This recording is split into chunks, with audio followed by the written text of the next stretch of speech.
Toronto, and I am the little green girl, and this is my Zero Waste YouTube channel.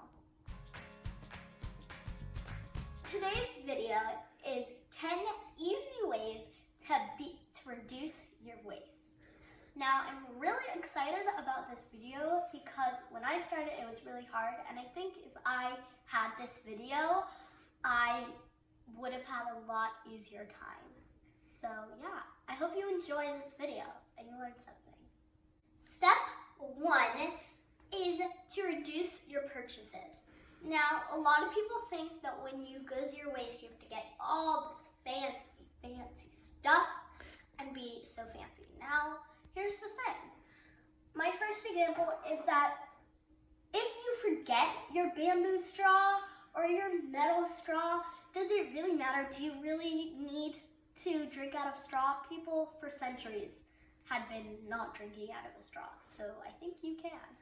And now, you don't have to buy a fancy bottle like this. You can just use your mom's empty wine bottle for like water or anything. Number 2 is to reuse what you already have. So a lot of people think that you have to buy new stuff to put your bulk items in and everything, but really you can just use like empty mayonnaise jars and then just take off the wrapping, and if you want to be fancy, spray paint this. And then, but like if you really want to be fancy and have that really like minimalism kitchen, you can use these mason jars, but you really don't have to because these really come wrapped in plastic. So really you're not getting anything out of these. Step number 3 is to stop buying plastic water bottles.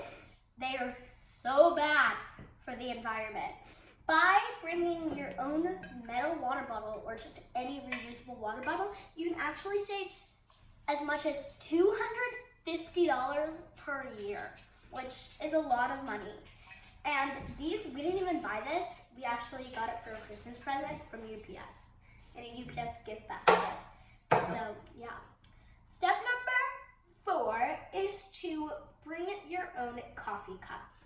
Now, think how much money Starbucks and all those coffee shops spend per year on those single-use coffee cups. But really, if you bring your own one, they are going to save a lot of money and you're going to save the environment. Now, this one, my mom is super proud about because she hasn't lost this and she's had it for like 4 years. So, kudos, Mom, kudos. And actually at Starbucks, you get a 15% off discount if you bring your own cup. So, save that money. Save it. Number 5 is to bring your own cutlery kit. So this one is really nice. You don't actually have to buy them. You can just wrap your cutlery in a napkin. But basically what this has, it has a napkin in it. And then also it has a spoon if we go to a restaurant and get like soup. And then a fork, a knife, and a straw, a metal straw. These ones are really pretty. And then chopsticks, reusable chopsticks. And yeah, we have 2 of these and we keep them in my mom's bag. And she keeps them for us. And whenever we go anywhere, we just take this out and grab whatever we need. And it's really saved us a couple of times. Number 6 is to shop in the bulk section. So right here we have, I believe, strawberry vanilla hemp granola. We use this as cereal, and then we got this in bulk, and we used bulk bags, and we got it with no plastic on it. So yeah, plastic-free buying. Number 7 is to be prepared when you go to the grocery store. This one is a lot of this is what people mess up on a lot of the time. So right here we have a few things. So you can buy these bulk bags, but really my mom found a sheet bag and she uses this for bulk and produce. And then these are like cotton bags. And then you just fill them up with whatever you want and put them in your cart. And they don't weigh anything, so you don't have to worry about it. And then these go in my mom's bag, and she never forgets them because they're always in her bag. She used to always forget her reusable bags. Now she doesn't. This one's really pretty, and it's an artwork by one of her favorite artists, Hilma Af Klint.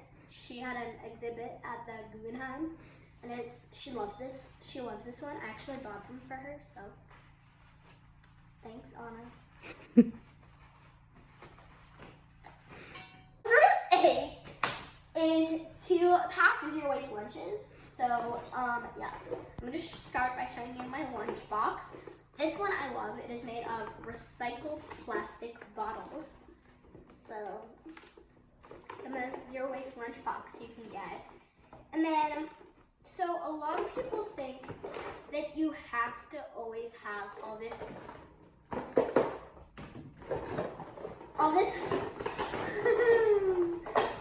fancy stuff for your thing, like reusable beeswax wraps for your sandwiches, and reusable bags for your chips, when really you can wrap your sandwiches in a napkin,